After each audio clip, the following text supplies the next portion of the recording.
Lady into Fox by David Garnett. Where is she now, sir? She accosted him so vigorously that Mr. Brick stood silent. At length he said, I have let her go. She has run away. Poor Miss Sylvia, cried the old woman. Poor creature! You ought to be ashamed, sir. Let her go indeed. Poor lady, is that the way for her husband to talk? It is a disgrace.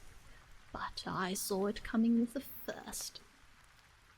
The old woman was white with fury, and she did not mind what she said, but Mr. Brick was not listening to her.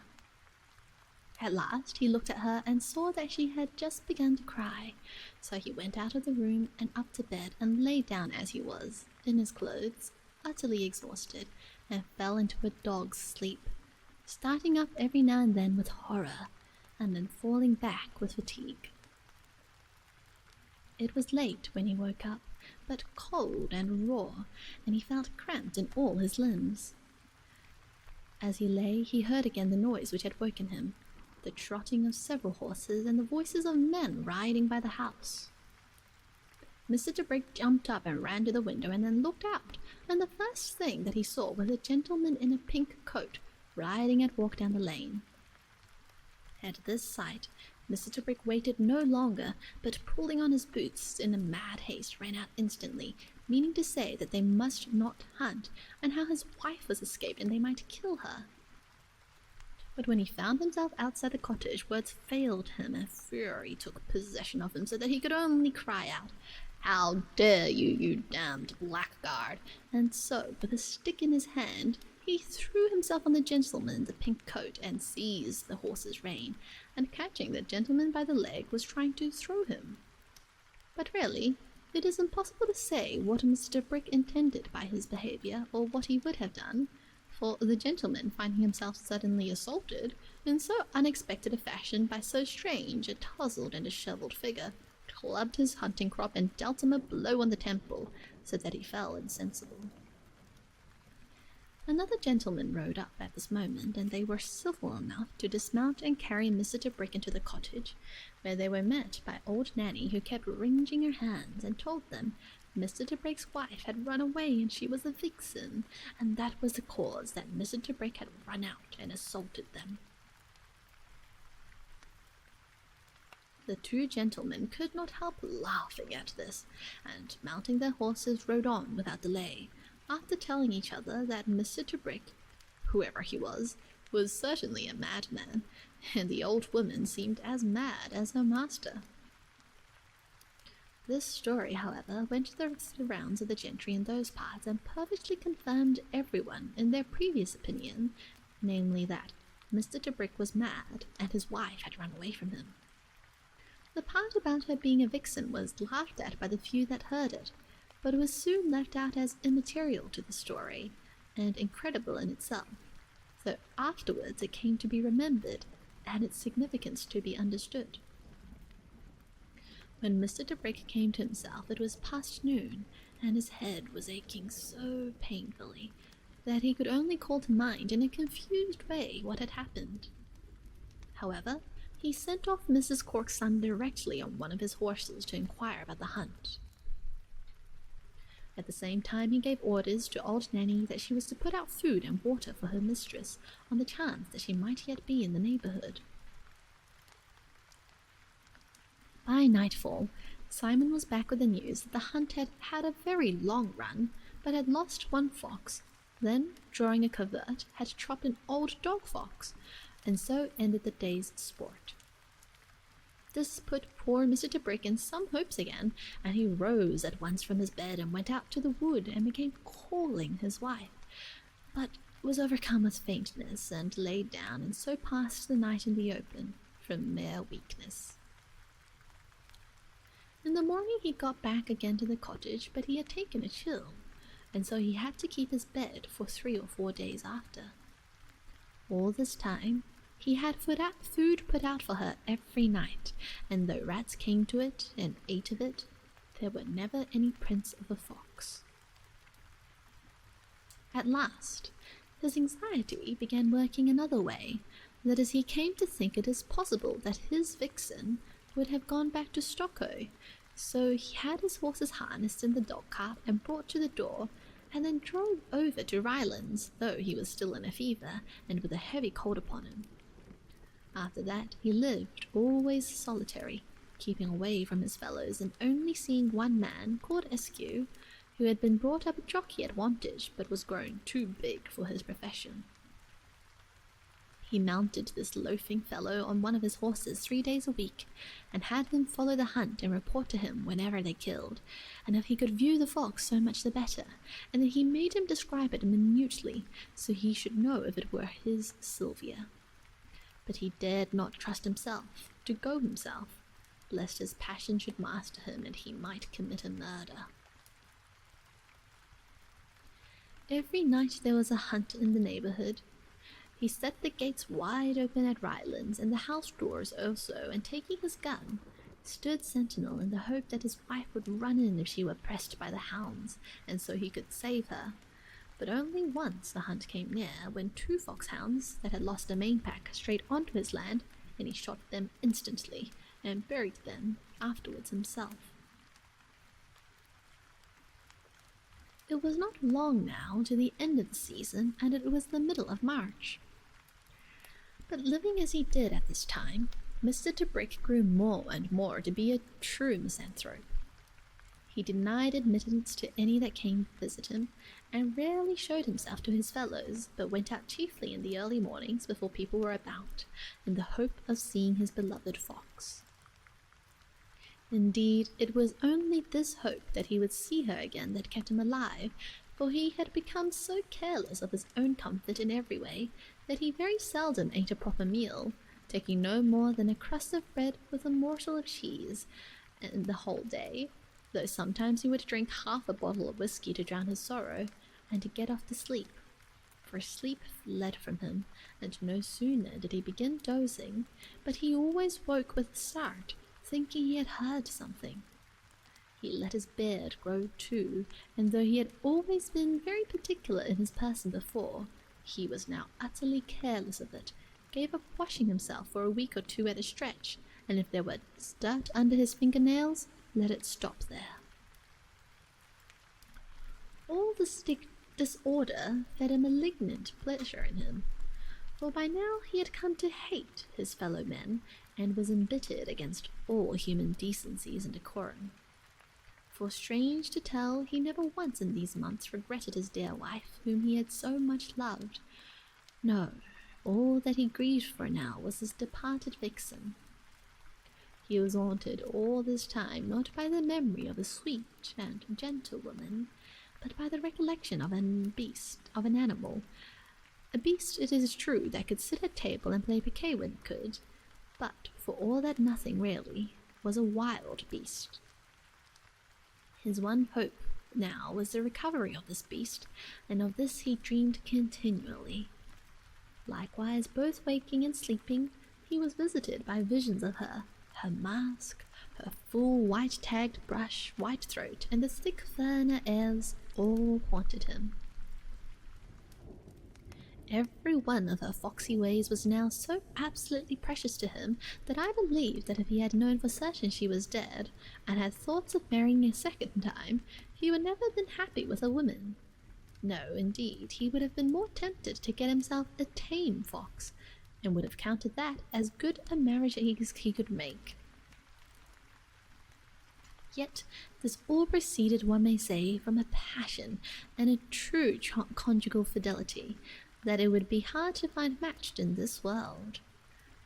And though we may think him a fool, almost a madman, we must, when we look closer, find much to respect in his extraordinary devotion.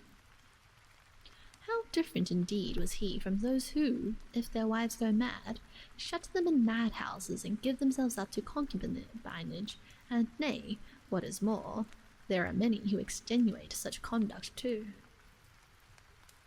But Mr. ʟᴏᴏ was of a very different temper, and though his wife was now nothing but a hunted beast, cared for no one in the world but her.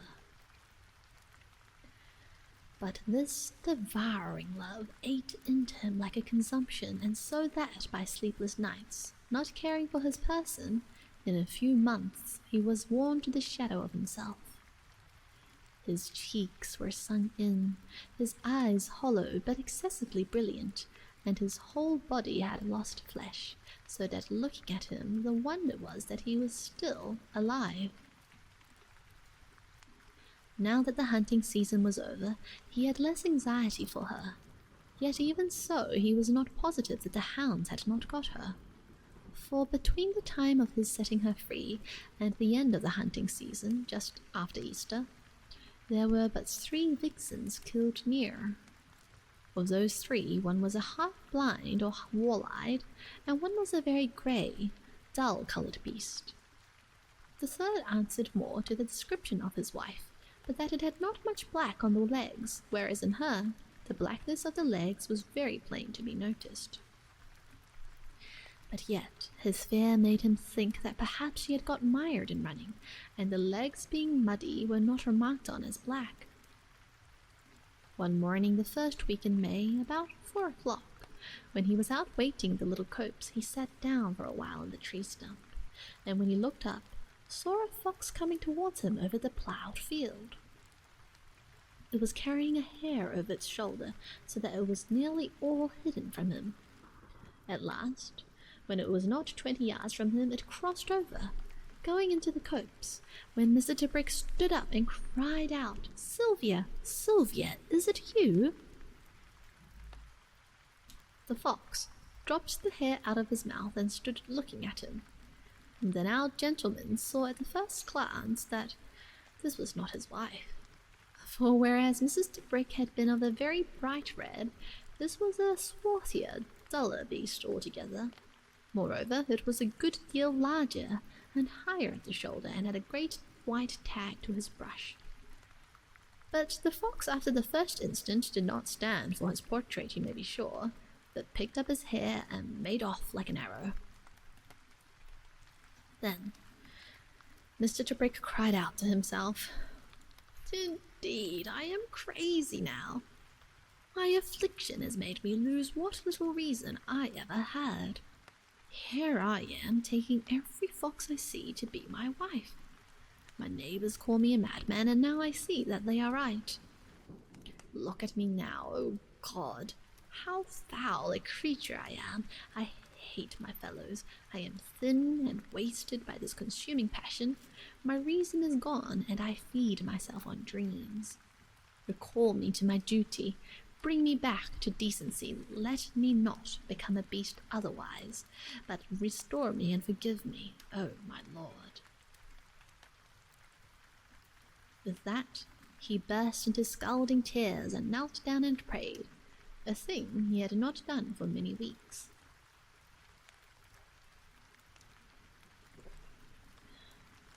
When he rose up, he walked back feeling giddy and exceedingly weak, but with a contrite heart, and then washed himself thoroughly and changed his clothes.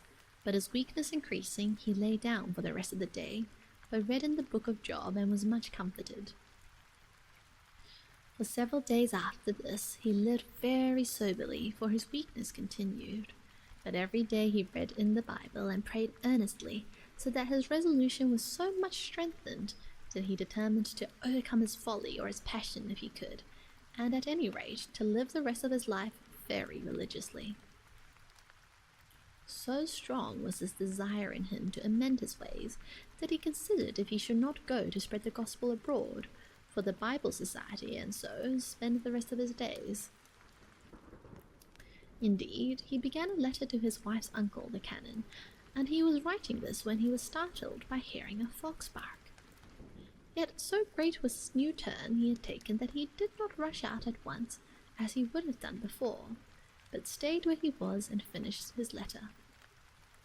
Afterwards, he said to himself that it was only a wild fox and sent by the devil to mock him, and that madness lay that way if he should listen. But, on the other hand, he could not deny to himself that it might have been his wife, and that he ought to welcome the prodigal. Thus he was torn between these two thoughts, neither of which he did completely believe. He stayed thus tormented with doubts and fears all night. The next morning he woke suddenly with a start, and on the instant heard a fox bark once more. At that he pulled on his clothes and ran out as fast as he could to the garden gate. The sun was not yet high, the dew thick everywhere, and for a minute or two everything was very silent. He looked about him eagerly but could see no fox, yet there was already joy in his heart. Then, while he looked up and down the road, he saw his vixen step out of the copse about 30 yards away. He called it to her at once. "My dearest wife, oh Sylvia, you are come back!" And at the sound of his voice he saw her wag her tail, which set his last doubts at rest. But then, though he called her again, she stepped into the copse once more, though she looked back at him over her shoulder as she went. At this he ran after her, but softly and not too fast, lest he should frighten her away, and then looked about for her again and called to her when he saw her among the trees, still keeping a distance from him. He followed her then, and as he approached, so she retreated from him, yet always looking back at him several times. He followed after her through the underwood up the side of the hill, when she suddenly disappeared from his sight behind some bracken. When she got there, she could see her nowhere, but looking about him found a fox's earth, but so well hidden that he might have passed it by 1,000 times, and would never have found it unless he made a particular search at that spot. But now, though he went on his hands and knees, he could see nothing of his vixen, so that he waited a little, while wondering. Presently he heard a noise of something moving in the earth, and so waited silently, then saw something which pushed itself into sight. It was a small, sooty black beast, like a puppy. Then came another behind it, then another, and so on till there were 5 of them. Lastly, there came his vixen pushing her litter before her, and while he looked at her silently, a prey to his confused and unhappy emotions, he saw that her eyes were shining with pride and happiness. She picked up one of her youngsters then in her mouth, and brought it to him and laid it in front of him, and then looked up at him, very excited, or so it seemed. Mr. Tobrick took the cub in his hands, stroked it, and put it against his cheeks. It was a little fellow with a smutty face and paws, with staring vacant eyes of a brilliant electric blue, and a little tail like a carrot. When he was put down, he took a step towards his mother, and then sat down, very comically. Mr. Tobrick looked at his wife again and spoke to her, calling her a good creature. Although he was resigned, and now, indeed, for the first time, he thoroughly understood what had happened to her and how far apart they were now. But looking first at one cub, then at another, and having them sprawling over his lap, he forgot himself, only watching the pretty scene and taking pleasure in it. Now and then he would stroke his vixen and kiss her, liberties which she freely allowed him. He marvelled more than ever now at her beauty, for her gentleness with the cubs, and the extreme delight she took in them seemed to him then to make her more lovely than before. Thus lying amongst them at the mouth of the earth, he idled away the whole of the morning.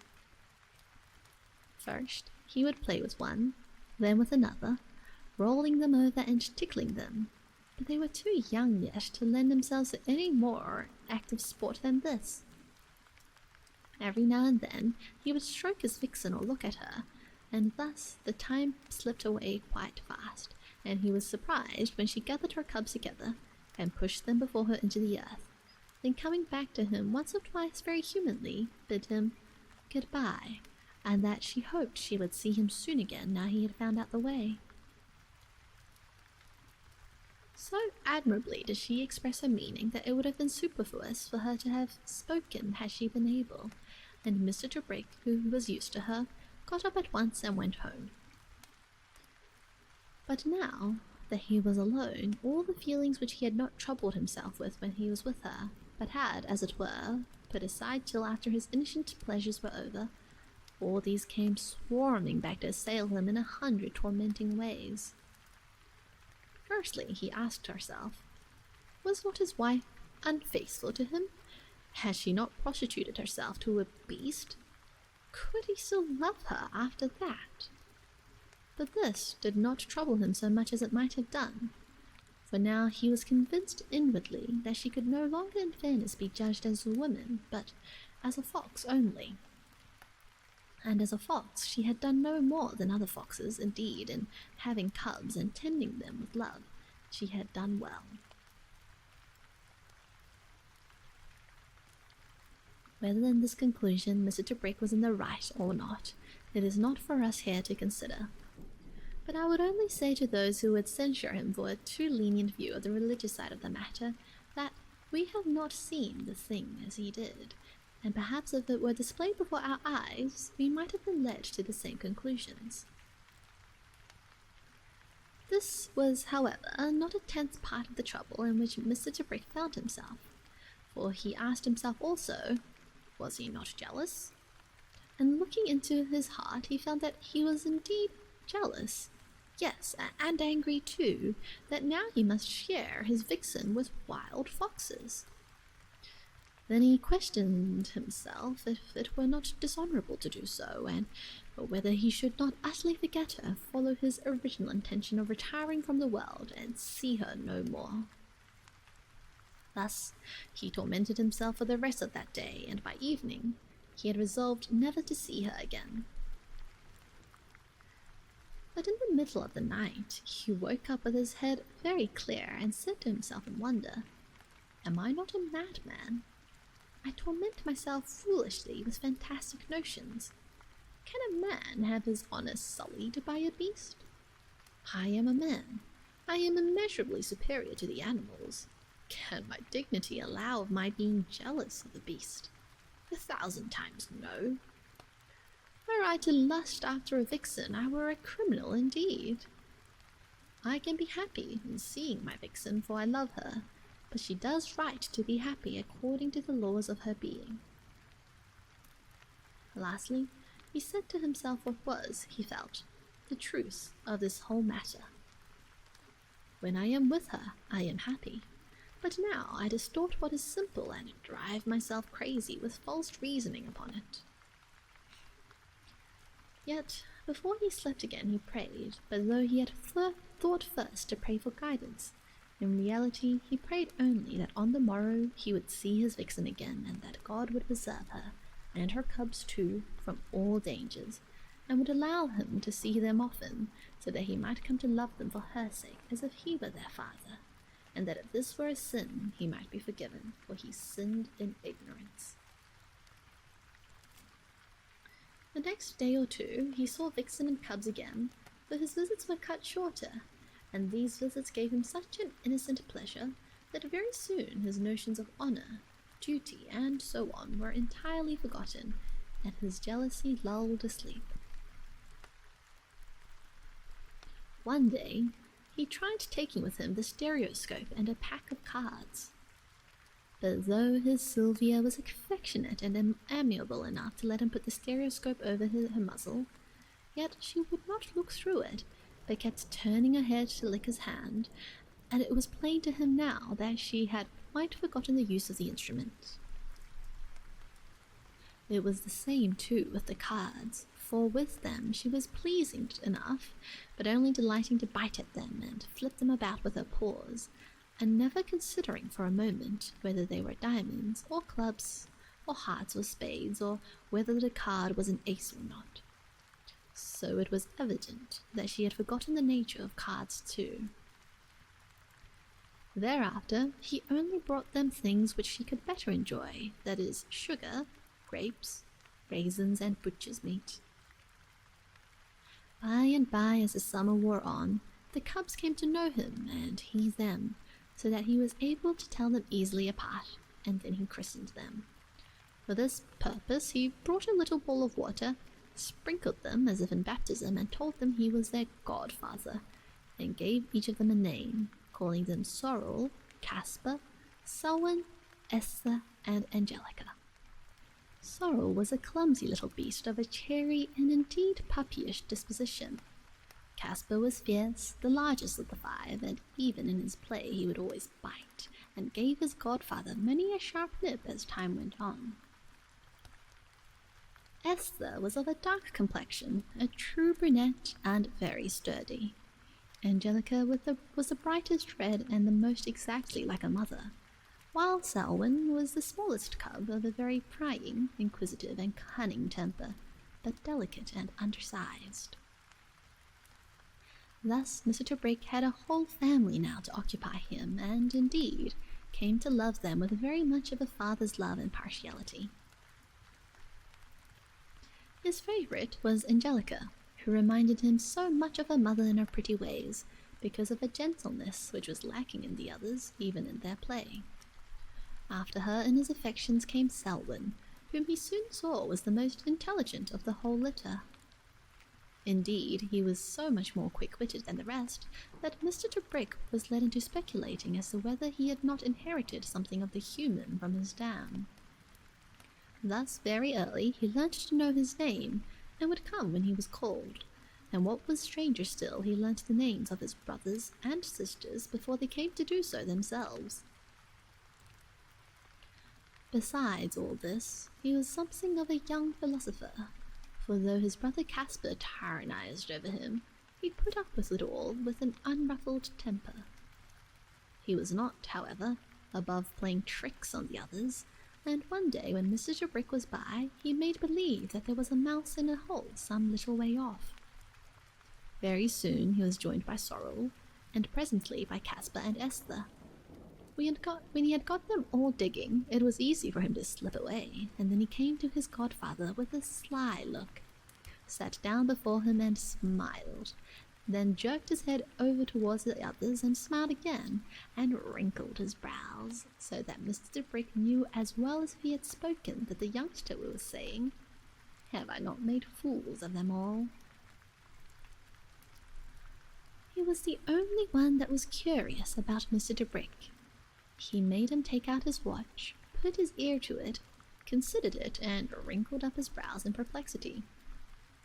On the next visit it was the same thing. He must see the watch again, and again think over it was.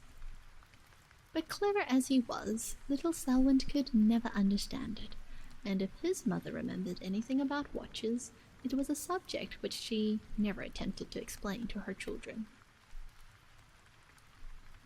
One day, Mr. Brick left the earth as usual and ran down the slope to the road, when he was surprised to find a carriage waiting before his house and a coachman walking about near his gate. Mr. Brick went in and found that his visitor was waiting for him. It was his wife's uncle. They shook hands, though the Rev. Canon Fox did not recognize him immediately, and Mr. Brick led him into the house. The clergyman looked about him a good deal, at the dirty and disorderly rooms, and when Mr. Brick took him to the drawing-room, it was evident that it had been unused for several months. The dust lay so thickly on all the furniture. After some conversation on indifferent topics, Canon Fox said to him, "I have called, really, to ask about my niece." Mr. Brick was silent for some time, and then said, "She is quite happy now." "Ah, indeed. I have heard she is not living with you any longer." "No, she is not living with me. She is not far away. I see her every day now." "Indeed? Where does she live?" "In the woods with her children. I ought to tell you that she has changed her shape. She is a fox." The Rev. Canon Fox got up. He was alarmed, and everything Mr. Brick said confirmed what he had been led to expect he would find at Rylands. When he was outside, however, he asked Mr. Brick, "You don't have many visitors now, eh?" "No, I never see anyone if I can avoid it. You are the first person I've spoken to for months. Quite right too, my dear fellow. I quite understand in the circumstances. Then the cleric shook him by the hand, got into his carriage, and drove away.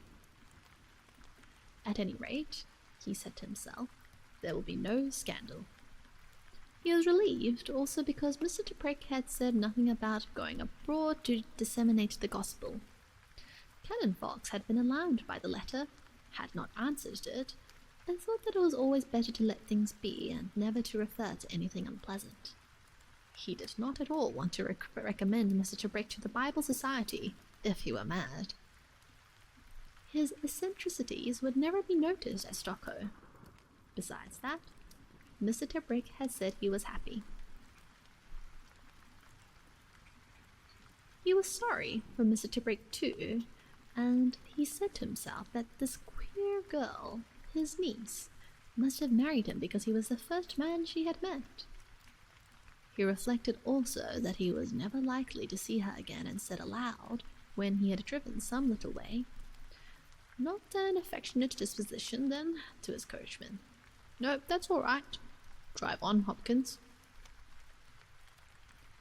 When Mr. Tibrick was alone, he rejoiced exceedingly in his solitary life. He understood, or so he fancied, what it was to be happy, and that he had found complete happiness now, living from day to day, careless of the future, surrounded every morning by playful and affectionate little creatures whom he loved tenderly, and sitting beside their mother, whose simple happiness was the source of his own. True happiness, he said to himself, is to be found in bestowing love. There is no such happiness as that of the mother for her babe, unless I have attained it in mine for my vixen and her children. With these feelings, he waited impatiently for the hour on the morrow when he might hasten to them once more. When, however, he had toiled up to the hillside to the earth, taking infinite precaution not to tread down the bracken or make a beaten path which might lead others to that secret spot, he found to his surprise that Sylvia was not there, and that there were no cubs to be seen either. He called to them, but it was in vain, and at last he laid himself on the mossy bank beside the earth and waited. For a long while, as it seemed to him, he lay very still, with closed eyes, straining his ears to hear every rustle among the leaves, or any sound that might be the cubs stirring in the earth. At last he must have dropped asleep, for he woke suddenly with all his senses alert, and opening his eyes found a full-grown fox within 6 feet of him, sitting on its haunches like a dog, and watching his face with curiosity. Mr. Tibrick saw instantly that it was not Sylvia. When he moved, the fox got up and shifted his eyes, but still stood his ground, and Mr. Tibrick recognized him then for the dog-fox he had once seen before carrying a hare. It was the same dark beast with a large white tag to his brush. Now the secret was out, and Mr. Tibrick could see his rival before him. Here was the real father of his godchildren, who could be certain of their taking after him and leading over again his wild and rakish life. Mr. Tibrick stared for a long time at the handsome rogue, who glanced back at him with distrust and watchfulness patent in his face, but not without defiance too. And it seemed to Mr. Tibrick as if there was also a touch of cynical humour in his look, as if he said, "By Gad, we two have been strangely brought together." And to the man, at any rate, it seemed strange that they were thus linked, and he wondered if the love his rival there bare to his vixen and his cubs were the same thing in kind as his own. "We would both of us give our lives for theirs," he said to himself as he reasoned upon it. "We both of us are happily chiefly in their company. What pride this fellow must feel to have such a wife and such children taking after him. And has he not reason for his pride? He lives in a world where he is beset with 1,000 dangers. For half the year he is hunted. Everywhere dogs pursue him, men lay traps for him or menace him. He owes nothing to another. But he did not speak, knowing that his words would only alarm the fox. Then in a few minutes he saw the dog fox look over his shoulder, and then he trotted off as lightly as a gossamer veil blown in the wind. And in a minute or two more, back he comes with his vixen and the cubs all around him. Seeing the dog fox thus surrounded by vixen and cubs was too much for Mr. ʟᴏᴏ. In spite of all his philosophy, a pang of jealousy shot through him. He could see that Sylvia had been hunting with her cubs, and also that she had forgotten that he would come that morning, for she started when she saw him, and though she carelessly licked his hand, he could see that her thoughts were not with him. Very soon she led her cubs into the earth. The dog fox had vanished, and Mr. ʟᴏᴏ was again alone. He did not wait longer, but went home. Now was his peace of mind all gone. The happiness which he had flattered himself the night before he knew so well how to enjoy seemed now but a fool's paradise in which he had been living. 100 times this poor gentleman bit his lip, drew down his torvous brows, and stamped his foot, and cursed himself bitterly, or called his lady bitch.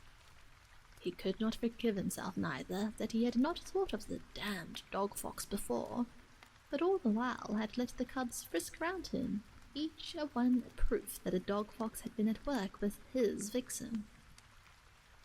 Yes, jealousy was now in the wind, and every circumstance with which had been a reason for his felicity the night before was now turned into a time being yet a monstrous feature of his nightmare. With all this, Mr. ʟᴏᴏ so worked up upon himself that for the time being he had lost his reason. Black was white, and white black, and he was resolved that on the morrow he would dig the vile brood of foxes out and shoot them, and so free himself at last from this hellish plague. All that night he was in this mood, and in agony, as if he had broken in the crown of a tooth and bitten on the nerve. But, as all things will have an ending, so at last Mr. ʟᴏᴏ, worn out and wearied by this loathed passion of jealousy, fell into an uneasy and tormented sleep. After an hour or two, the procession of confused and jumbled images which first assailed him passed away, and subsided into one clear and powerful dream. His wife was with him in her own proper shape, walking as they had been on that fatal day before her transformation. Yet she was changed too, for in her face there were visible tokens of unhappiness, her face swollen with crying, pale and downcast, her hair hanging in disorder, her damp hands wringing a small handkerchief into a ball, her whole body shaken with sobs, and an air of long neglect about her person. Between her sobs she was confessing to him some crime she had committed, but he did not catch the broken words, nor did he wish to hear them, for he was dulled by his sorrow. So they continued walking together in sadness, as it were forever, he with his arm about her waist, she turning her head to him, and often casting her eyes down in distress. At last they sat down, and he spoke, saying, "I know they are not my children, but I shall not use them barbarously because of that. You are still my wife. I swear to you they shall never be neglected. I will pay for their education." Then he began turning over the names of schools in his mind. Eton would not do, nor Harrow, nor Winchester, nor Rugby. But he could not tell why these schools would not do for these children of hers. He only knew that every school he thought of was impossible, but surely one could be found.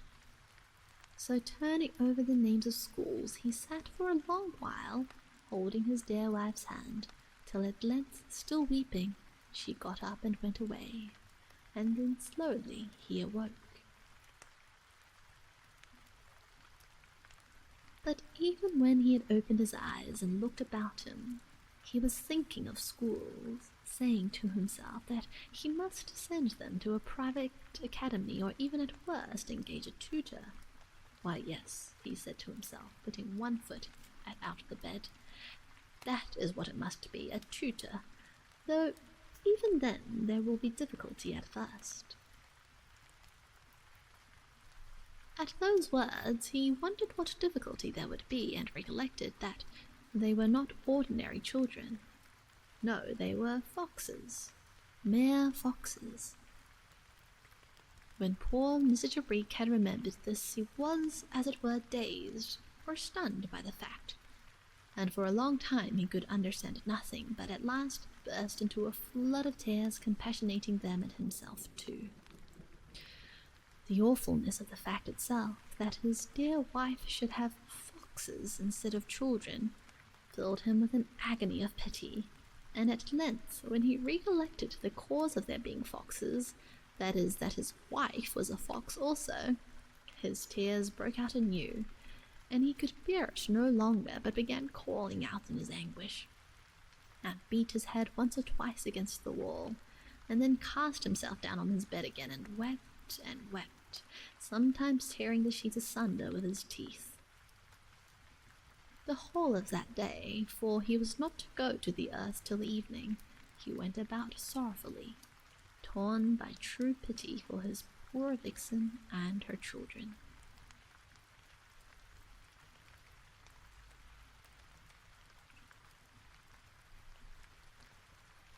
At last, when the time came, he went again up to the earth, which he found deserted, but hearing his voice, out came Esther.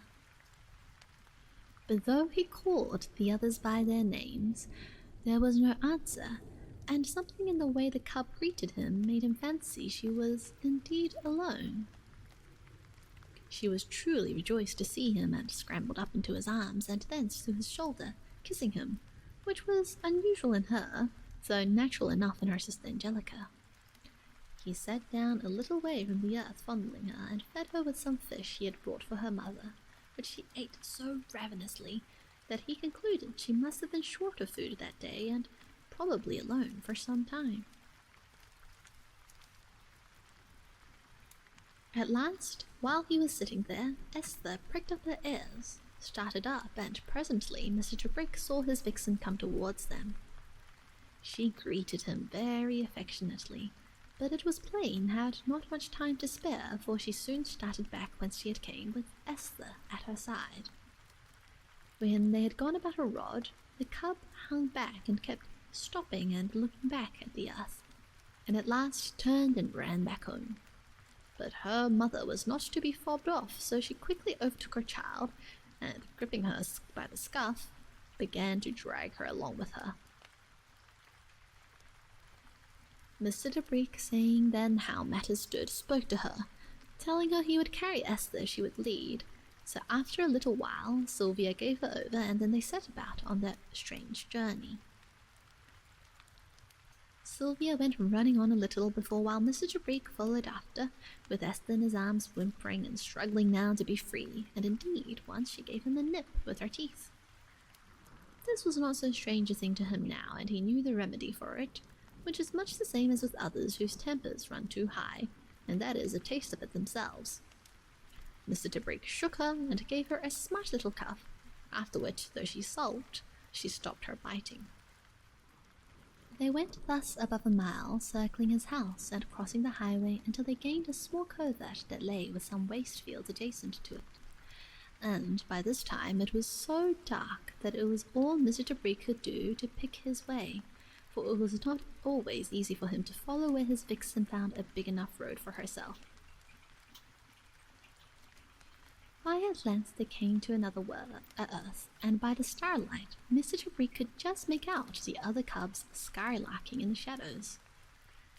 Now he was tired, but he was happy and laughed softly for joy, and presently his vixen, coming to him, put her feet upon his shoulders as he sat on the ground and licked him, and he kissed her back on the muzzle, and gathered her in his arms and rolled her in his jacket, and then laughed and wept by turns in the excess of joy. All his jealousies of the night before were forgotten now. All his desperate sorrow of the morning and the horror of his dream were gone. What if they were foxes? Mr. Tabrik found that he could be happy with them. As the weather was hot, he lay out there all the night, first playing hide-and-seek with them in the dark till, missing his vixen and his cubs proving obstreperous, he lay down and was soon asleep.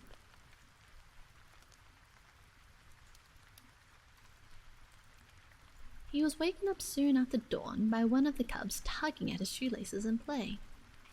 When he sat up, he saw two of the cubs standing near him on their hind legs, wrestling with each other. The other two were playing hide-and-seek round a tree trunk, and now Angelica let go his laces and came romping into his arms to kiss him and say "good morning" to him, then worrying the points of his waistcoat a little shyly after the warmth of his embrace. The moment of awakening was very sweet to him. The freshness of the morning, the scent of everything at the day's rebirth, the first beams of the sun upon a treetop near, and a pigeon rising into the air suddenly, all delighted him. Even the rough scent of the body of the cub in his arms seemed to him delicious. At that moment, all human customs and institutions seemed to him nothing but folly, for, said he, "I would exchange all my life as a man for my happiness now, and even now I retain almost all of the ridiculous conceptions of a man. The beasts are happier, and I will deserve that happiness as best as I can." After he had looked at the cubs playing merrily, how with soft stealth one would creep behind another to bounce out and startle him, a thought came into Mr. Tabrik's head, and that was that these cubs were innocent.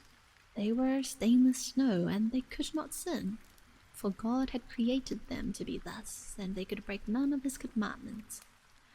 And he fancied also that men sin because they cannot be as the animals. Presently he got up full of happiness, and began making his way home, when suddenly he came to a full stop and asked himself, what is going to happen to them? This question rooted him stockishly in a cold and deadly fear, as if he had seen a snake before him. At last he shook his head and hurried on his path. Aye, indeed, what would become of his vixen and her children? This thought put him into such a fever of apprehension that he did his best not to think of it any more, but yet it stayed with him all that day, and for weeks after, at the back of his mind, so that he was not careless in his happiness as before, but as it were trying continually to escape his own thoughts. This made him also anxious to pass all the time he could with his dear Sylvia, and therefore he began going out to them far more for more of the daytime, and then he would sleep the night in the woods also, as he had done that night. And so he passed several weeks, only returning to his house occasionally to get himself a fresh provision of food. But after a week or 10 days of the new earth, both his vixen and the cubs too got a new habit of roaming. For a long while back, as he knew, his vixen had been lying out alone most of the day, and now the cubs were all for doing the same thing. The earth, in short, had served its purpose and was now distasteful to them, and they would not enter it unless pressed with fear. This new manner of their lives was an added grief to Mr. Tabrik, for sometimes he missed them for hours together, or for the whole day even, and not knowing where they might be was lonely and anxious. Yet his Sylvia was thoughtful for him too, and would often send Angelica or another of the cubs to fetch him to their new lair, or come herself if she could spare the time. For now they were all perfectly accustomed to his presence, and had come to look on him as their natural companion, and although he was in many ways irksome to them by scaring rabbits, yet they always rejoiced to see him when they had been parted from him. This friendliness of theirs, you may be sure, the source of most of Mr. Tibrick's happiness at this time. Indeed, he lived now for nothing but his foxes. His love for his vixen had extended itself insensibly to include her cubs, and these were now his daily playmates, so that he knew them as well as if they had been his own children. With Selwyn and Angelica, indeed he was always happy, and they never so much as when they were with him. He was not stiff in his behaviour either, but had learnt by this time as much from the foxes as they had from him. Indeed, never was there a more curious alliance than this, or one with stranger effects upon both of the parties. Mr. Tibrick now could follow after them anywhere and keep up with them too, and could go through a wood as silently as a deer. He learnt to conceal himself if ever a labourer passed by, so that he was rarely seen, and never but once in their company. But what was most strange of all, he had got a way of going doubled up, often almost on all fours, with his hands touching the ground every now and then, particularly when he went uphill. He hunted with them too sometimes, chiefly by coming up and scaring rabbits towards where the cubs lay ambushed, so that the bunnies ran straight into their jaws. He was useful to them in other ways, climbing up and robbing pigeons' nests for the eggs which they relished exceedingly, or by occasionally dispatching a hedgehog for them, so that they did not get the pickles in their mouths. But while on his part he thus altered his conduct, they, on their side, were not behindhand, but learnt a dozen human tricks from him that are ordinarily wanting in Reynard's education.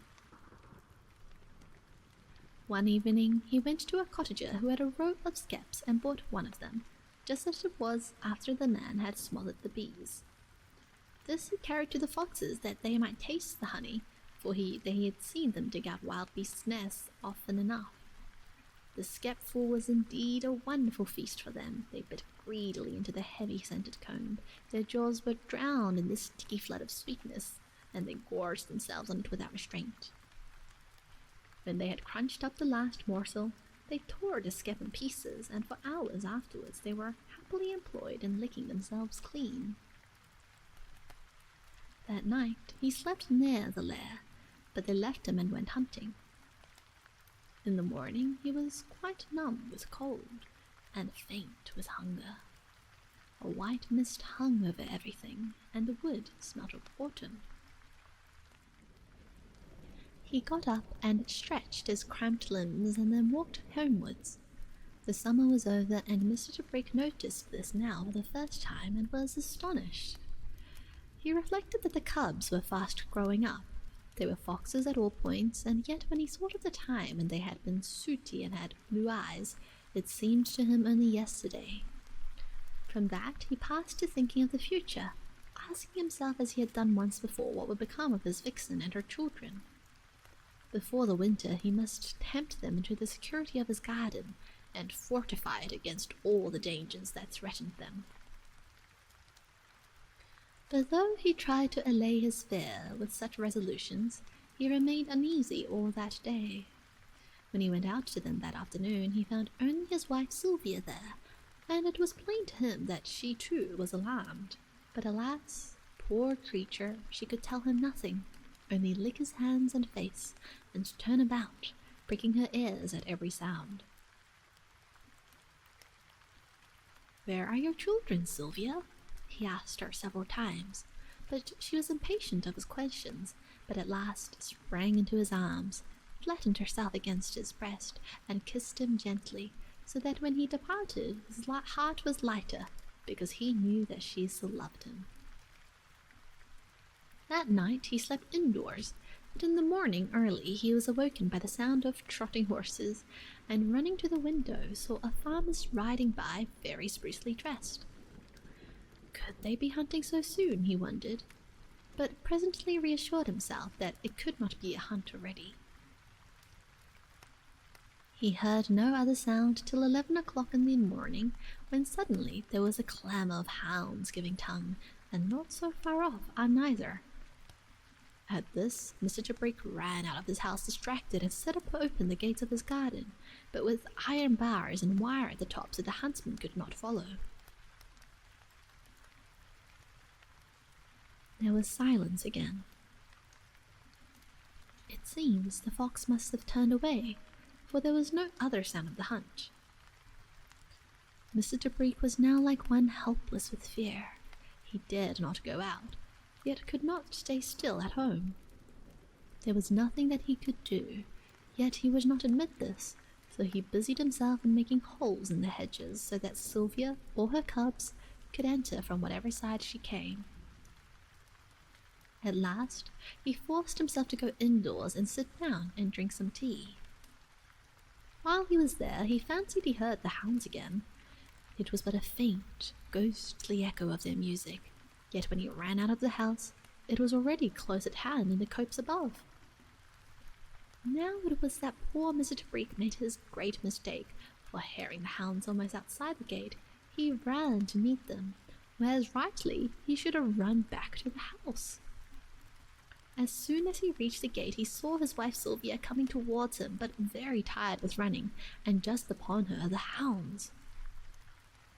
The horror of that sight pierced him forever afterwards. He was haunted by those hounds, their eagerness, their desperate efforts to gain on her, and their blind lust for her came at odd moments to frighten him all his life.